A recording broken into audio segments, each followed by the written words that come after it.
Ah, looks like we are back to another green train. But this time it's a tank engine. And this could be a couple of different individuals. Duck, Oliver, and Percy were all green. So who does the camera spend more time on? Why, Oliver! After all, he only had a few stories told about him last season.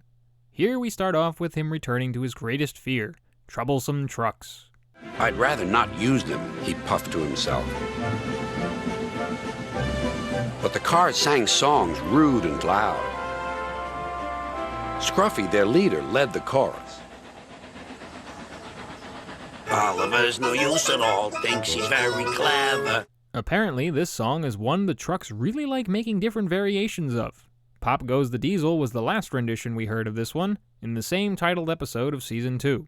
And what's with Oliver having a different voice all of a sudden? George Carlin already gave him a New York accent, so what's with the regular voice now? Talk about being consistent. However, the trucks were very persistent in their pestering behavior.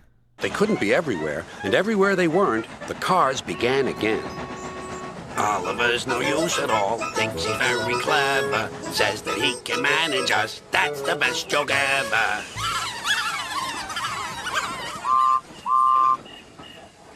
At last, the engines gave up. If they were outnumbered, which it looks like they are, I can definitely see why. Especially for that song, it can be quite an earworm to say the least. Toad, Oliver's brake van, was rather unhappy with the situation and wanted to help out.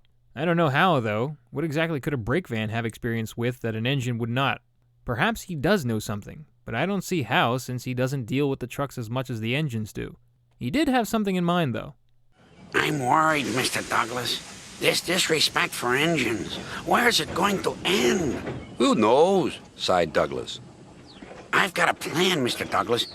May I stay here today and help Mr. Oliver? We are both Great Western and must stand together. Certainly, Toad. That's an intriguing voice Carlin just gave Toad. It's like a weird mix of a Hispanic accent with Peter Lorre. I don't know how exactly he came up with that combination, but it's certainly unusual. I guess what Toad had in mind was truly out of the norm because no other engine had even considered this idea before. Duck, of course, was more cautious about the whole plan, but Oliver went along with it anyway.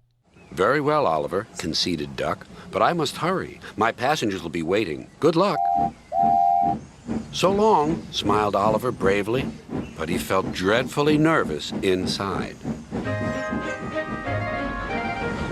So later, Oliver began arranging the trucks as planned and saved Scruffy for last.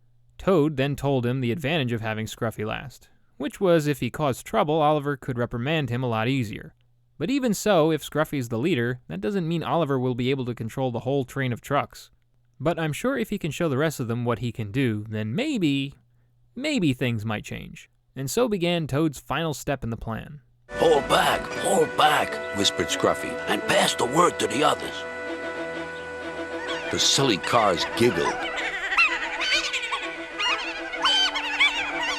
But Oliver knew what to do.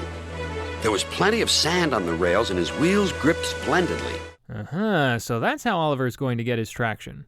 Sure, why not? Who said sand could only be applied during bad weather?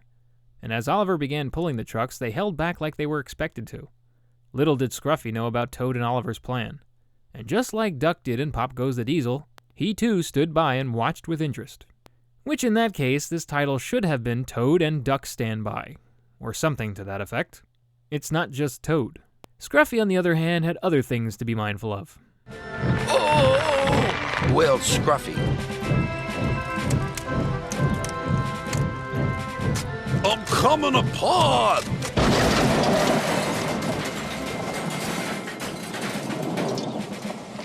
And he did. Fine work, Oliver. Now we have another mess that needs to be cleaned up. I think you were better off with the mentality you had before. You know, like staying away from these things as much as possible. I see that didn't work out well. The real reason for Scruffy's collapse was due to his poor frame. If anything, he was more rusty than Rusty himself. Maybe if we put you back together, you'll earn yourself a better name.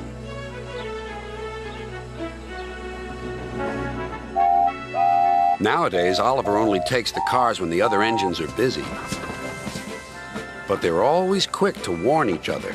Take care with Mr. Oliver. If you play tricks on him, you'll never be the same car again. Scruffy has learned his lesson and says nothing at all.